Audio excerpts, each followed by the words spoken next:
క్రీస్తునందు దేవులారా, యేసుక్రీస్తు మరి ఒకసారి మీ అందరికి నా హృదయపూర్వకమైనటువంటి వందనాలు తెలియజేస్తున్నాను.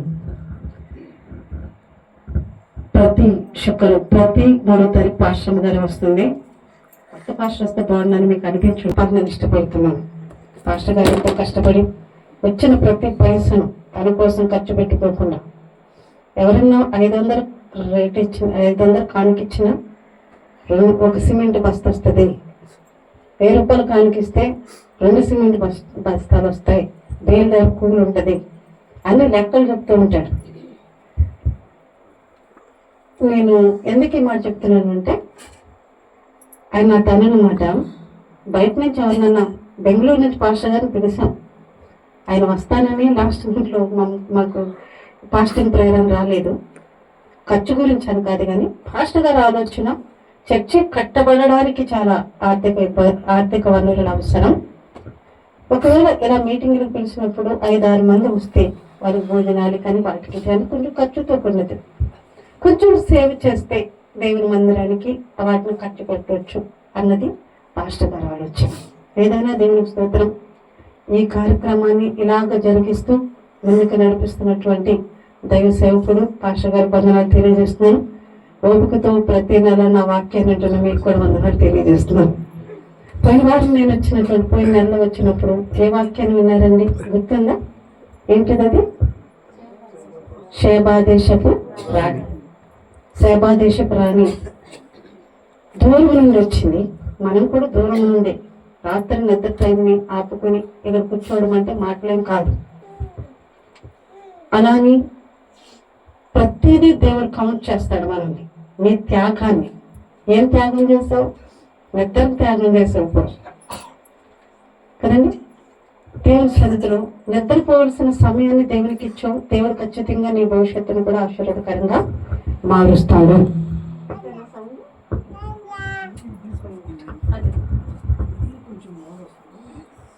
శిష్యులకి సువార్తను ప్రకటిస్తూ చాలా సార్లు ఆయన చెప్పినటువంటి విషయం ఏంటంటే,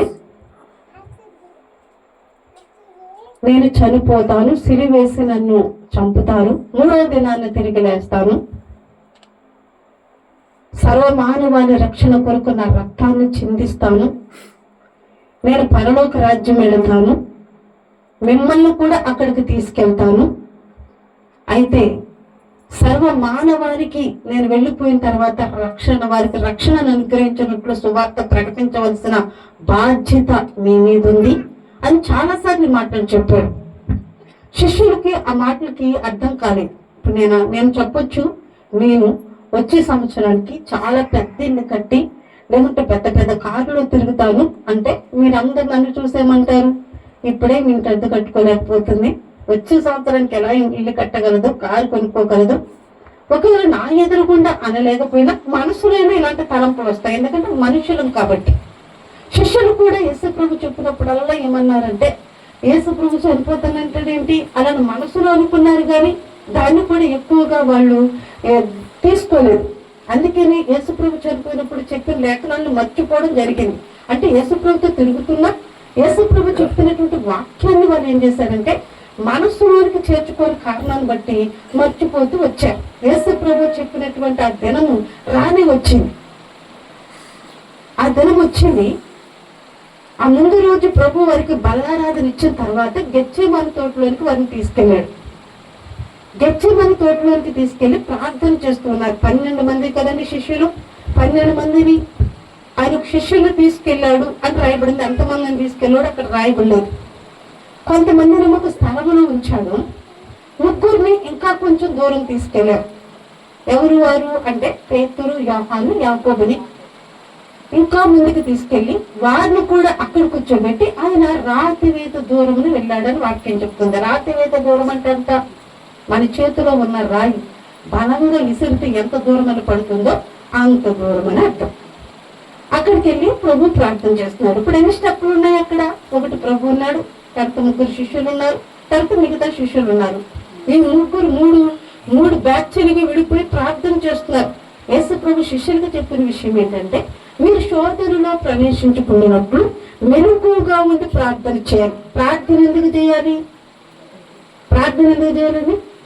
శోధనలో ప్రవేశించకుండా మెలకువగా ఉండి ప్రార్థన చేయండి. ఇంకా కొద్ది నిమిషాల్లో ఒక భయంకరమైన శోధన రాబోతుంది.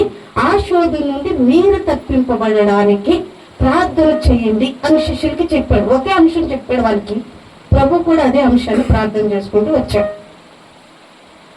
అయితే కొంతమంది ఏమో ఒక స్థలంలో నుండి ప్రార్థన చేస్తుంటే, కొంతమంది ఏమో ఒక స్థలంలో నుండి ప్రభు ఒక స్థలంలో నుండి ప్రార్థన చేస్తూ వచ్చాడు. వారి దగ్గరికి వచ్చేసరికి వారి కన్నులు భారమకుండా నిద్రపోతున్నారంట. ప్రభు అన్నాడు, ఒక గడియనైనా మేలుకోలేరా నా కోసం? సినిమా చూడడానికి గడియలు అర్ధరాత్రైనా మేలుకుంటారు. ఒకవేళ ఏదన్నా మాట్లాడుకోవడానికి, లేకుంటే చాటింగ్లు చేసుకోవడానికి, లేకుంటే ఫోన్ మాట్లాడడానికి టైం అస్సలు చూడం. ఎంత సమయమైనా గడుపుతాం. కానీ ప్రార్థన అనేసరికి ఏమొచ్చేస్తుంది తెలుసా? నిద్ర వచ్చేస్తుంది. యేసుప్రభు శిష్యులతో ఒక్క గడియనైనా మేల్కోలేరా నా కోసం? ఒక్క గడియైనా నాతో మేల్కోలేరా అని ప్రభు అంతా చెప్పాడు. అలా 3 times చేశాడు. 3 సార్లు చెప్పాడు. 3 సార్లు కూడా వాళ్ళు ఏం జరిగిందో తెలుసా? వాళ్ళు నిద్రపోతూనే ఉన్నారు. రాబోయే శోధన బట్టి ప్రార్థన చేయలేదు. వాక్యం చెప్తుంది, వారి కన్నులు చాలా భారముగా ఉన్నాయి. శోధన గురించి ఆలోచించట్లేదు. ప్రభు చెప్తున్నా ప్రభు మాటలు హృదయంలోకి తీసుకోవట్లేదు వాళ్ళు.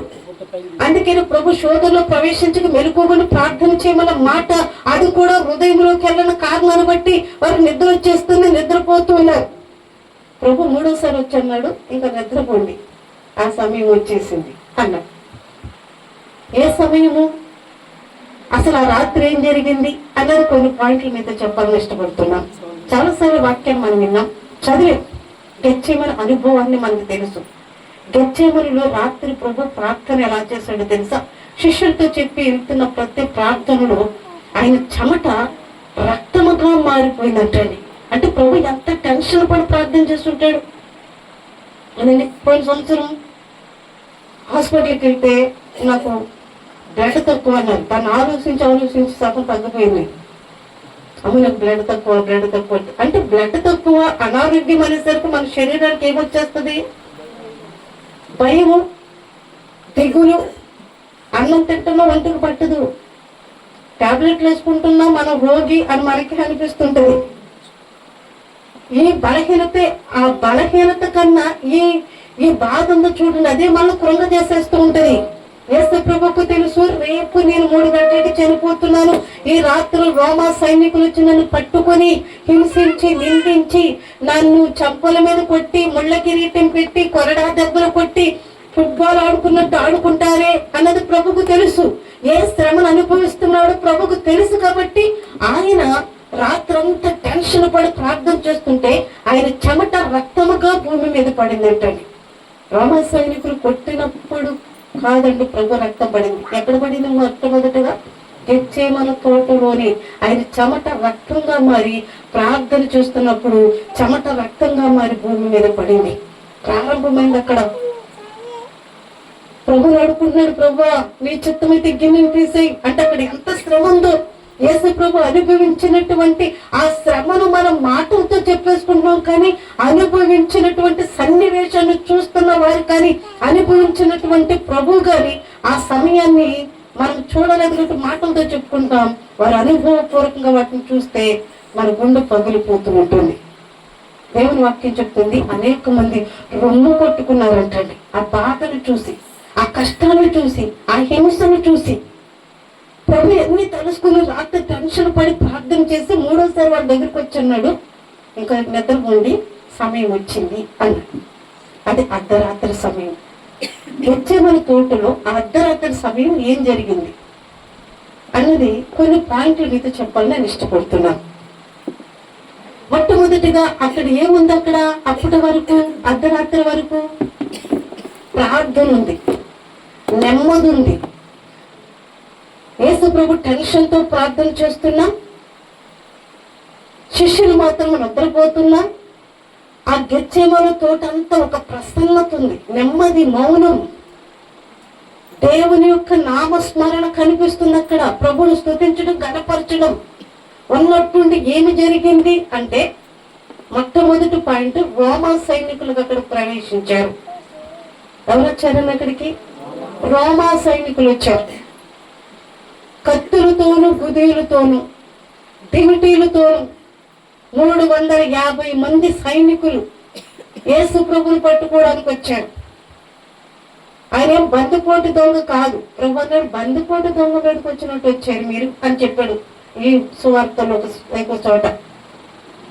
వారి కత్తులతోనూ గుదీలతోనూ వచ్చారు.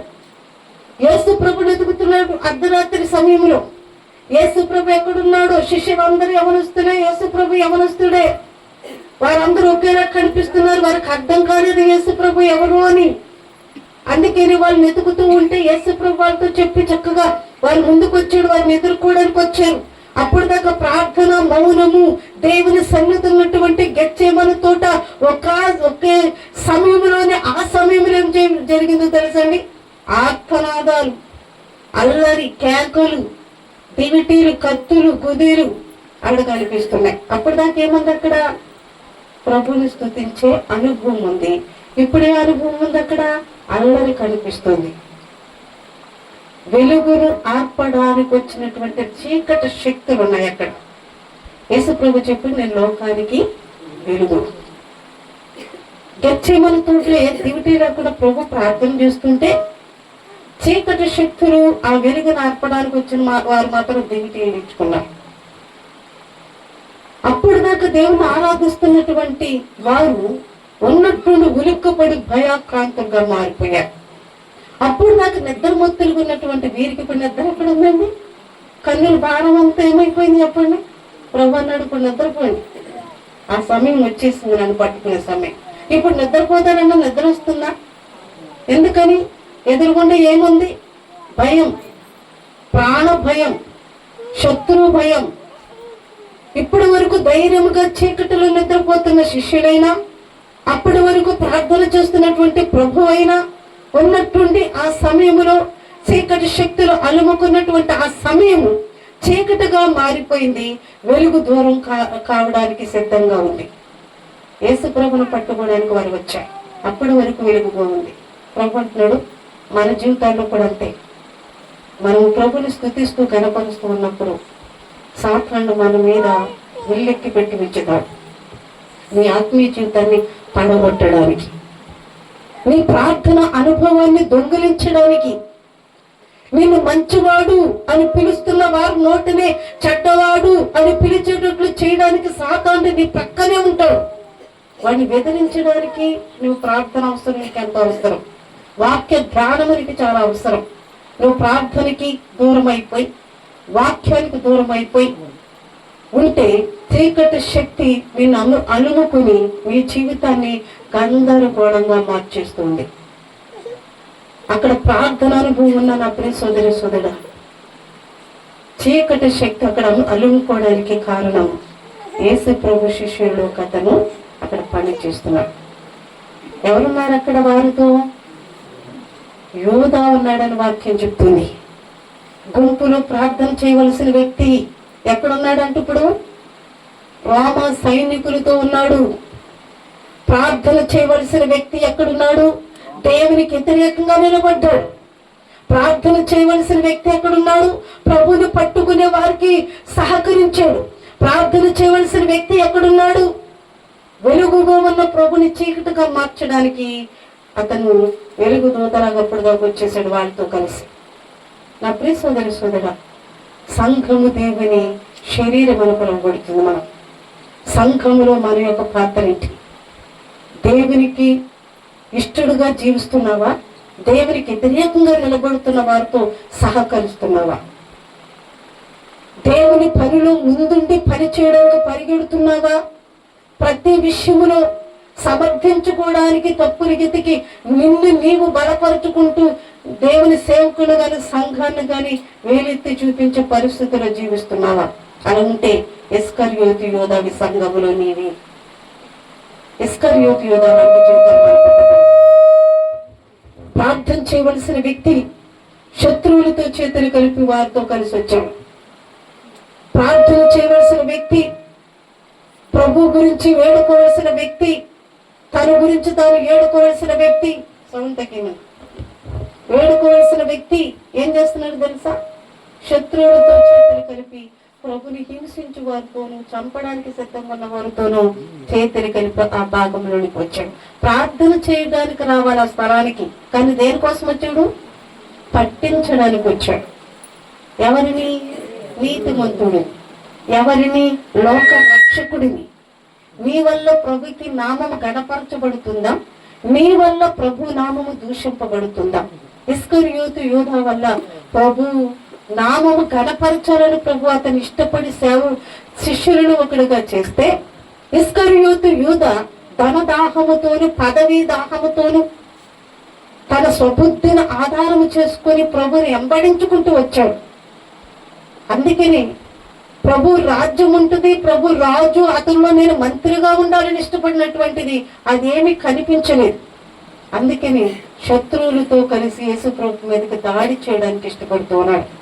నా ప్రియ సోదరి సోదరుడా, ఇలాంటి మనసు ఒకవేళ మనకుంటే మనము దేవునికి దూరముగాను సాతానికి దగ్గరగా ఉన్నామని గుర్తించాలి.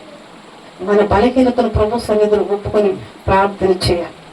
ఎందుకంటే ప్రభు మనల్ని పిలుచుకున్నాడు, రక్షించాడు, విమోచించాడు, తన విలువైన ప్రాణాన్ని మన కొరకు పెట్టి ఆయన మనకు విలువనిచ్చాడు మన జీవితానికి. ఒకప్పుడు విలువ లేని వారిగా ఎక్కడ పడితే అక్కడ తిరుగుకుంటూ ఉన్నాం, ఏది పడితే అది మాట్లాడుకుంటూ వెళ్తున్నాం, ఏది పడితే అది చేస్తూ వచ్చాం. కానీ వాటన్నిటిని మన జీవితం నుంచి విడిపించి ఒక నూతనమైన వ్యక్తిగా మనల్ని చేసి పరిశుద్ధుడైన ప్రభు ఇక్కడ కూర్చోవడానికి అర్హతను మనకు కలిగించినప్పుడు ప్రభుకు సాక్షులుగా మనం ఉండాలి తప్ప మనము ప్రభుకు దూరస్తులుగా మనం ఉండకూడదు. ఇస్కరియోతు యూదా ఉండవలసిన స్థానంలో ఉండకుండా ఉండకూడని స్థానంలో ఉన్నాడు. మొట్టమొదటిది ప్రసన్నత, దేవుని మహిమ ఉన్నటువంటి స్థలములోనికి అల్లరితో కూడినటువంటి అక్కడ సమయము అక్కడికి వచ్చింది. ఆ ప్రసన్నత నింపబడిన ఆ స్థలములోనికి కేకలు, ఇబ్బందికరమైన ప్రదేశంగా అది మారిపోయింది. అప్పటి వరకు చప్పట్లు కొడుతూ చేతులెత్తి ఆరాధన చేసినటువంటి ఆ స్థలములో కత్తులతోనూ గుదులతోనూ మనుషులు వచ్చారు. చూసారా, పరిస్థితి ఒక క్షణంలో మారిపోతూ ఉంటుంది. మన జీవితాల్లో కూడా అంతే. అది మంచి అయినా చెడైనా ఒక్కసారిలో దేవుడు ఒక క్షణంలోని మన పరిస్థితుల్లో మార్చేస్తాడు. విశ్వాసంతో నమ్మకంతో మంచిగా మార్చేస్తాడు. దేవునికి వ్యతిరేకంగా మన స్వబుద్ధిని ఆధారం చేసుకుని ముందుకు వెళ్ళిపోతుంటే అది ఒక క్షణంలోని మన పరిస్థితులు మార్చేస్తాడు. ఎందుకు తెలుసా? మనకి జ్ఞానాన్ని నేర్పించడానికి, ప్రభు మీద ఆధారపడి జీవించడానికి, పరిస్థితిని మార్చి మనల్ని మరలా ప్రభు తన మార్గంలో మనల్ని నడుపుకుంటూ వస్తాడు. ఇప్పుడు ఆ ప్రదేశం అంతా ఎలా మారిపోయిందని చెప్పి మా రాత్రి ఏం జరిగింది? మొట్టమొదట ప్రార్థన చేస్తున్న స్థలంలోనికి సైనికులు వచ్చారు కత్తులతోనూ. ఒక భయంకరమైనటువంటి పరిస్థితి అక్కడ ఏర్పడింది. అప్పుడు దాకా ప్రార్థన, అప్పటి వరకు పాటలు, ఇప్పుడు ఎలా ఉంది అక్కడ? ప్రాణ భయము. అప్పటి వరకు పాటలు పడినటువంటి స్వరాలు అయ్యో అని పరిగెడుతున్నాయి. ఇప్పుడు సంతోషంగా ఉన్న స్థలము, ప్రార్థనతో భయంకరమైన పరిస్థితి ప్రభు అనుభవిస్తున్నా ఆ క్షణము వేదనను గుర్తు చేసుకుని చెమట రక్తంగా భూమి మీద పడుతున్నా ప్రభు మాత్రం ప్రభు తనకు అప్పగించిన పనిని తండ్రికి అప్పగించడానికి సంతోషంతోనే తను అనుభవించుకుంటూ వస్తున్నాడు, ప్రార్థన చేసుకుంటూ వస్తున్నాడు. ఒక భాగంలో రాయబడింది దేవదూతలు వచ్చి పరిచర్య చేశారని. అలాంటి స్థలములోనికి ఇప్పుడు ఎవరు వచ్చారంటండి? సైనికులు వచ్చారు. నెమ్మదిగా ఉన్న స్థలం ఇప్పుడు భయానకంగా మారిపోయింది. భయం మారిపోయింది. రెండో విషయానికి అక్కడికి వచ్చేసరికి ఏమైందంటే, ప్రభు నేను దేవుడును అని చూపించుకునే విధంగా ఒక పదాన్ని మాట్లాడాడు. ఇంటికి వెళ్ళక చదవండి. మత్తయి సువార్త 26వ అధ్యాయం 37 నుండి 56 వరకు మీరు చదువుకోండి. ఇంటికి 36 నుండి 56 వరకు ఇంటికి వెళ్ళి చదవండి. నేను వాటిలో కొన్ని పాయింట్లు మీకు తెలియజేస్తున్నాను. ఇక్కడ ప్రభువు వారి శత్రువులు, బంట్రోతులు, సైనికులు వచ్చి ప్రభుని ఎదుగుతూ ఉన్నారు. ఎంతమందిలో యేసు ప్రభు ఎవరు అని ఎదుగుతుంటే రెండో పాయింట్ మీతో చెప్తున్న విషయం ఏంటంటే, యేసు ప్రభు వారిని ఎదుర్కొని ఏమంటున్నాడంటే, ఎవరిని వెతుకుచున్నారు? ఎవరిని అడుగుతున్నాడు? ఎవరిని వెతుకుచున్నారు?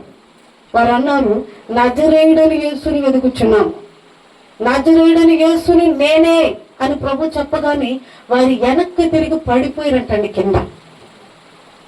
పట్టుకోవడానికి వచ్చి ధైర్యంతో కత్తులు బుదేలు పట్టుకుని వచ్చినటువంటి వ్యక్తులు నేనే ఆయనను అని చెప్పగానే పడిపోవడానికి కారణం ఏంటి? ఈ పాయింట్ని మనం జ్ఞాపకం చేసుకోవాలి. ప్రభు అన్నాడు, నేను దేవుడును అని చెప్పలేదు, లేకుంటే ఇలా చేయి పెట్టి వెలుగుని చూపించలేదు. ఆయన అన్నమాట, మీరు ఎదుగుచున్నటువంటి వ్యక్తిని నేనే, ఆయనని నేనే, నజరేయుడైన యేసుని నేనే. ఎప్పుడైతే ఆ మాట చెప్పారో వారి వెనుకకు తగ్గి వెనుకకు మళ్ళీ పడిపోయారని వాక్యం సెలవిస్తా ఉంది. అంటే కారణం నేనే అన్న పదములో పవర్. యేసు ప్రభు మోషే ప్రార్థన చేస్తున్నప్పుడు నిర్గమకాండము 2వ అధ్యాయంలో 10 నుండి అగ్ని జ్వాలల నుండి మాట్లాడుతున్నప్పుడు దేవుడు మోషే అన్నాడు, నువ్వెవరివి, నీ పేరేంటి, నువ్వు నన్ను ఐగుప్తుకి వెళ్ళి ప్రజల్ని విడిపించమని చెప్తున్నావు ఎందుకు, అసలు నువ్వెవరు నాకు తెలుసుకోవాలనుంది అని అడిగితే ప్రభు చెప్పినటువంటి మాట, నేనున్నవాడును, నేనున్నవాడును, నేను ఉన్నవాడును. ఎప్పటి నుంచి ఉన్నాడు? ఆదికి ముందు నుండే. ఆయన ఎప్పటి నుండి ఉన్నాడో మనుషులు ఎవరికి తెలియదు. ఆయనకి పుట్టుకకు డేట్ లేవు. మనం ఒకవేళ బర్త్డే చేస్తున్నాం, యేసుక్రీస్తు డేట్ని బర్త్డే చేస్తున్నామని ఒకవేళ యేసుప్రభు 2025 సంవత్సరాల కిందట పుట్టాడు అనుకుంటే అది పొరపాటు. ఆయన ఎప్పుడు పుట్టాడు? ఆయన పుట్టుకకు డేట్ లేదండి. నేను పుట్టిన దానికి డేట్ మా అమ్మ చెప్తాది, మా అక్క చెప్తాది, మా అన్న చెప్తాడేమో, కానీ ఆయనకంటూ ముందు ఎవరు లేరు కాబట్టి ఆయన డేట్ ఎవరు కూడా తెలియదు. ఆయన పుట్టుకకు సమయం లేదు, తారీఖులు లేవు, రోజులు లేవు, నెలలు లేవు, సంవత్సరాలు లేవు. ఆది అంతమునైన దేవుడు.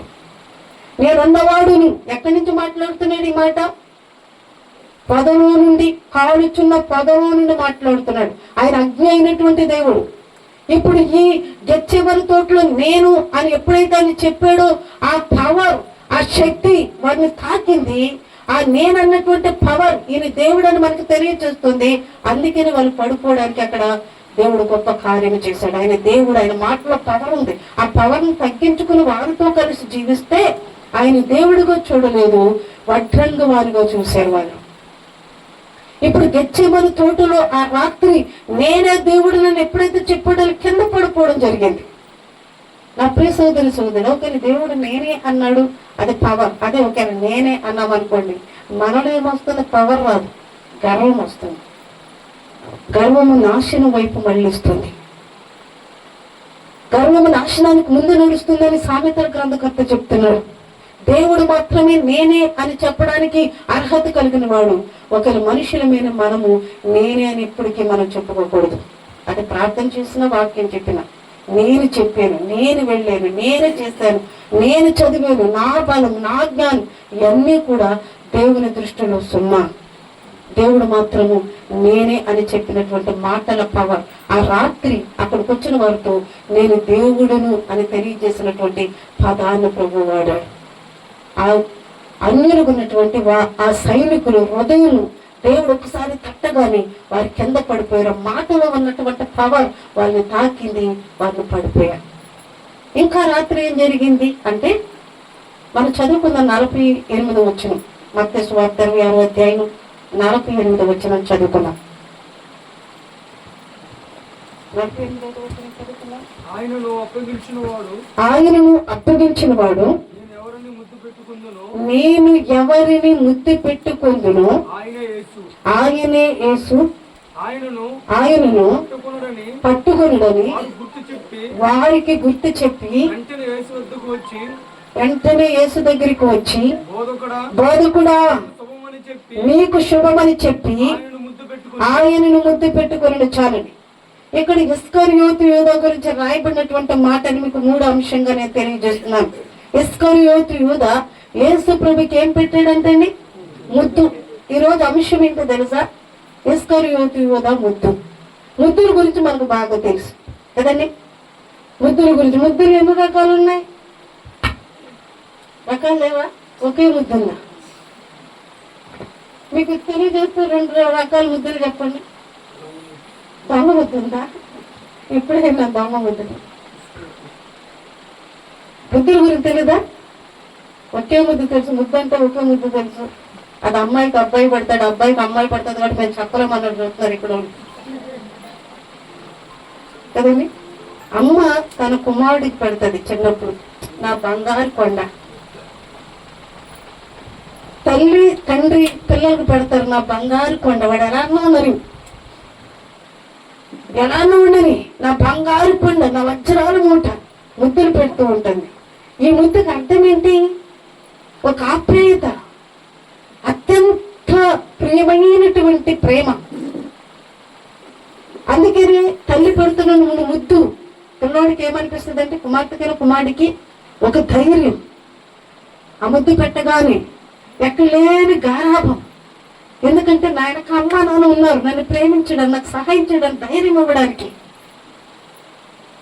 రెండోది, స్నేహితుల మధ్యలో ముద్దులు ఉంటాయి. ఇంకా అమ్మాయి అబ్బాయి ముద్దులు ఉన్నాయి, చాలా రకాల ముద్దులు ఉన్నాయి. అపోస్తలుడు పౌలు పత్రికలు రాస్తూ ప్రతి పత్రిక వెనకాల ఏం రాసేవాడంటే, పవిత్రమైన ముద్దు పెట్టుకుని ఒకరినొకరు వందనాలు చెప్పుకోండి. ఇది సాధ్యమైన పాట. ఇతర దేశస్తులు ఆడోలైనా మగోలైనా ఎదురు పడగానే చేసుకొని వందనాలు చెప్పుకుంటారు. కానీ మన దేశంలో అది లేదండి. మనం ఎలా చెప్పుకోవాలి? రక్షింపబడిన మనము ఎదురు పడినప్పుడు ఏం చెప్పుకోవాలండి? ఒక ఎగ్జాంపుల్, మీరు వస్తున్నారు, పాస్టర్ గారు ఎదురు పడ్డారు, ఏం చేద్దాం? వందనాలు అయ్యగారంటే తల దించుకొని చూడనట్టు వెళ్ళిపోదాము. 10 మంది ఇలాగే ఉంటారు, చూస్తారు వాళ్ళు. ఎందుకంటే మనుషుల యొక్క మనస్తత్వం చాలా చూసి చూసి వచ్చింది. నేను ఇప్పటి వరకు వాళ్ళు ఏం చేస్తారు తెలుసా? మనం చూస్తారు దూరం నుండి, దగ్గరికి వచ్చేపు చూడనట్టుగా పొలాల వెంట. అది మనకు తెలుసు. అందుకే నేను ఒక్కోసారి ఏం చెప్తానంటే, వాళ్ళని పిలిచి, మీరు నన్ను చూసారు నాకు తెలుసు కాబట్టి పిలిచి వందనాలమ్మా అని చెప్తా. పాస్టర్ గారు చూడలేదండి, కానీ చూశారు అంటే వందనము చెప్పడానికి కూడా సాతాను ఒక హృదయాన్ని బంధించి పెట్టింది.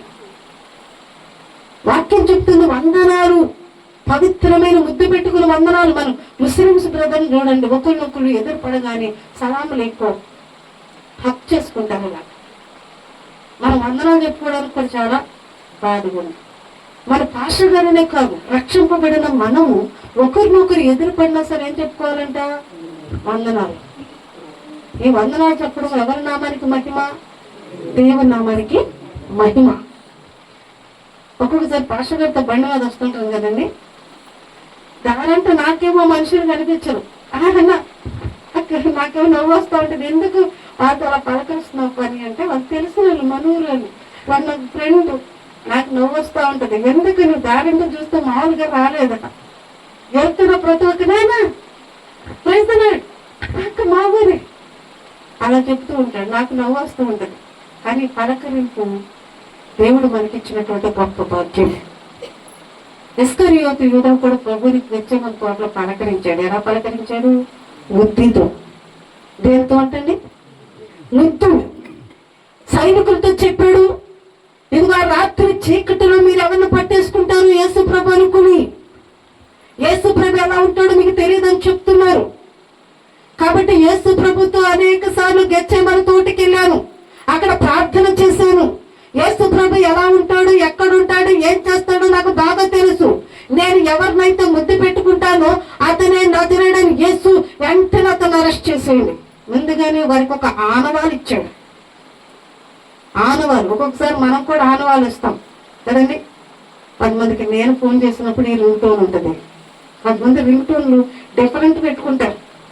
ఇష్టమైన వాళ్ళకి మాట్లాడుతుంటే ఒక రింగ్ టోను, కొంతమంది ఉంటారు కదా, ఆ బ్యాచ్కి ఒక రింగ్ టోన్లు ఉంటాయి. అంటే ఇష్టాన్ని బట్టి పెట్టుకుంటాం, ఆనవాళ్ళు పెట్టుకుంటాం. ఈ వాయిస్ వచ్చిందంటే ఖచ్చితంగా నేను అనుకున్న వ్యక్తిది, ఇది అనుకున్నది ఆనవాళ్ళుగా పెట్టుకుంటూ ఉంటారు. కానీ ఇస్కరియోతు యూదా సైనికులకు చెప్పాడు, నేను ఎవరినైతే ముద్దు పెట్టుకుంటానో అతనే నజరేయుడైన యేసు, అతను పట్టుకోండి అని చెప్పాడు. ఆనవాళ్ళు చెప్పాడంటే ఇస్కరియోతు యూదా చెప్పినట్లుగానే యేసు ప్రభు దగ్గరకు వచ్చి ముద్దు పెట్టుకున్నాడు. ముద్దులో రకాలు చెప్పుకుంటూ వచ్చింది కదా. గ్రీకులో ముద్దుని ఏమంటారు తెలుసా? హలీమా అంటారు. హలీమా అంటే అత్యంత అత్యంత కరమైనటువంటి ముద్దు, అత్యంత కరమైన ముద్దు, ప్రేమ ముద్దు అని అర్థం. కానీ ఇస్కరియోతు యూదా యేసు ప్రభువు పెట్టినటువంటి పేరు కాడు రాయబడిన మాట ఏంటంటే కటాఫలీమా అని రాశారు. అంటే కపటపు ముద్దు అని. ఏ ముద్దు అంటది అంటే ముద్దుల్లో కూడా కపటం ఉంటుంది కదా. ఒకసారి వందనాలు ఎదురుపడ్డండి, చెప్పకపోతే బాగోదు, మనస్సులో లేదు అది. కానీ ఎక్కడి నుంచి చెప్తున్నాను నేను, ఎక్కడి నుంచి చెప్తున్నాను? మనుషుడు పై రూపాన్ని చూస్తే దేవుడు ఏం చూస్తాడంట? హృదయాన్ని. మనుషులు పై రూపాన్ని పైకి ఒకేలా వందనాలమ్మా వందనాలు వందనాలు అని చెప్పినంత మాత్రమే నేను భక్తి పర్వాలను అయిపోయాను. హృదయ అంతరంగములో నుండి వందనాలు చెబితే దేవుడు అంగీకరిస్తాడు. కానీ పైకి వందనాలు చెప్పకపోతే ఏమన్నా అనుకుంటుంది, మన్నే కదా వాక్యాలు చెప్పింది అని అనుకున్నాం అనుకోండి, ఆ వందనానికి ఏమన్నా ప్రయోజనం ఉంటుందా? ఉంటుందండి? ఉండదు. దేవుని ఎందుకు భయభక్తులు కలిగి దేవుని వాక్యం ఏదైతే చెప్తుందో దాని ప్రకారం మనం చేసుకుంటూ వెళ్తే ప్రతిఫలాన్ని ఇస్తాడు దేవుడు. ఇస్కరియోతు యూదా, దేవుడు రోజు ఇస్కరియోతు యూదాను ముద్దు పెట్టుకున్నాడు, శిష్యులను ముద్దు పెట్టుకున్నాడు. ప్రతిరోజు ఒకరినొకరు హక్ చేసుకుంటూ ఉన్నారు, ఒకరినొకరు వందనాలు చెప్పుకుంటూ ఉన్నారు. కానీ ఈ రోజు గెచ్చేమని తోటలో పెట్టిన ముద్దు ఒక డిఫరెంట్గా ఉంది. దేనికి పెట్టాడు ఇది? యేసుప్రభు అంటాడు, అతను ముద్దు పెట్టగానే చెలికాడా నువ్వేం చేయాలనుకుంటా వచ్చేయి అన్న. ఈ కపటపు ముద్దు పెట్టినా సరే ప్రభు అతను ఏమని పిలుస్తున్నాడంటండి? చెలికాడ, నా స్నేహితుడా, నా ప్రాణానికి ప్రియమైనటువంటి వాడా. ఇస్కరియోతు యూదా 3.5 సంవత్సరాల ప్రభుత్వం కలిసి తిరిగాడు. యేసు ప్రభు చేస్తున్న ప్రతి అద్భుతాన్ని కళ్ళారా చూశాడు. 5 రొట్టెలు 2 చేపలు చనిపోయిన వారిని బ్రతికించినప్పుడు, ఆయన మార్గాన్ని వెళుతున్నప్పుడు అనేక కుటుంబాలను కట్టుకుంటూ వెళ్ళాడు. ఆయన మాట్లాడుతుంటే స్వస్థత, ఆయన ఉమ్ము వేస్తే స్వస్థత, అతన్ని అడుగుతుంటే స్వస్థత, అతన్ని చూస్తున్న స్వస్థత, అంత స్వస్థత జరుగుతుంటే అద్భుతాలన్నీ చూశాడు. కానీ ప్రభుతో కలిసి ఉన్నాడు, కానీ మనస్సు మారలేదు. మనం ఒకసారి వచ్చి ప్రజెంట్ వేయించుకుని వెళ్ళిపోతుంటాం. మనసు మారకుండా ఎంత ప్రజెంట్ వేసినా ప్రయోజనం ఉండదు. దేవుడికి క్వాలిటీ అవసరం, క్వాంటిటీ కాదు. చూడండి, మనం ఒక షాప్కి వెళ్ళినప్పుడు బీరువా కానీ దాని వస్తువైనా కొనుక్కోవాలని ఇష్టపడుతున్నాం. అర్థం కొనాలనుకుంటున్నాం అనుకుందామండి, 2 ఫోన్ కొనాలనుకుంటున్నాం అనుకోండి, ఎన్ని ఫోన్లు వెతుకుతాం మనం? వెతకరా? అన్ని ఒకేలా ఉంటాయి. అంతా ఎందుకు పోను, మన ఇంటికి రోజు కూరగాయలు పిలుస్తూ వస్తాడు, కూరగాయలు, వంకాయలు, బెండకాయ, దొండకాయలు కదా. ఫస్ట్ ఇంటికి వచ్చేసరికి ఆమె నెతికి కొన్ని కూరగాయలు, వంకాయలు తీసుకుంటుంది. ఆయన చెబుతాడు అన్ని మంచిగానమ్మా, అయినా ఏం కన్నుడికి ఏం కనిపించాలి? నెతికి కొన్ని కూరగాయలు తీసుకుంటుంది. ఇంకా ఇంకొక ఇంటికి వెళ్ళేసరికి ఆమె కూడా వెతుకుతుంది. ఈమె తీసి పడేసినటువంటి వంకాయలు ఆమె మంచి అని తీసుకుంది. ఇంకా వెళ్తున్నా అలాగే జరుగుతూ వస్తుంది. అంటే ఒక వంకాయల్ని మనం అంత క్వాంటిటీని చూసి తీసుకుంటే పరలోక రాజ్యంలో ప్రవేశించాలన్నది నీ అభిప్రాయము, ప్రభు కూడా నేను నిత్య రాజ్యానికి తీసుకెళ్లాలన్నది ప్రభు చిత్తము. అయితే మరి మనల్ని ప్రభు ఎలా చూడాలి? మనల్ని మన క్వాంటిటీ చూడద్దా, క్వాలిటీ చూడద్దా? లేకుంటే గుంపులాగా ఎంతమంది ఇక్కడ కూర్చుని ప్రభు ఎందుకు భయభక్తులు లేకుండా ఇష్టానుసారంగా ఇక్కడ కూర్చున్నప్పుడు వాక్యాన్ని జాగ్రత్తగా విని భయభక్తులు కలిగిన వారిలాగా మనం ఉంటూ బయటకు వెళ్ళి తరిగితే యథారాజ తదేలాగా మన జీవితాన్ని గడుపుతూ ఉంటే దేవుడు మనం చూసినప్పుడు పుచ్చంకాయలా కనిపిస్తాం, మనం ముదిరిపోయిన బెండకాయలా కనిపిస్తాం, మనం ఎందుకు కూరండుకొని పనికిరాని టమాటాల్లా కనిపిస్తాం మనం. ఇప్పుడు దేవుడు మనల్ని ఏం చేస్తాడు? తీసి అక్కడ పడేస్తాడని కంట కుప్పల్లో. 3.5 సంవత్సరాలు ఇస్కరియోతు యూదా ప్రభుతో ఉన్నాడు, కానీ హృదయం మారలేదు. పైకి ప్రభు దగ్గరికి వచ్చి ముద్దు పెట్టుకున్నాడు. ఇస్కరియోతు యూదా ఆలోచన ఏంటంటే, యేసు ప్రభు ఇస్కరియోతు యూదా నన్ను ముద్దు పెట్టుకున్నాడంటే ఇతను ఏ తప్పు లేదు అని అనుకుంటాడని. కానీ మన హృదయము ప్రభుకి తెరిచిన పుస్తకం లాంటిది, అర్థం లాంటిది. ఇలా కనపడగానే లోపం ఆయన కనిపిస్తుంది. కన్నులు సీసీ కెమెరాలు. మనుషులు ఒకరు పై రూపాన్ని చూస్తున్నాడు, నువ్వు డ్రెస్ వేసుకున్నావు, ఈ జుట్టు దూకున్నావు, ఈ పౌడర్ రాసుకున్నావు అని నేను చూడొచ్చేమో. కానీ ప్రభు నువ్వు రాసుకున్న పౌడర్, దూకున్న జుట్టు, వేసుకున్న డ్రెస్ అని చూడాడు ఆయన. ఏం చూస్తున్నాడు?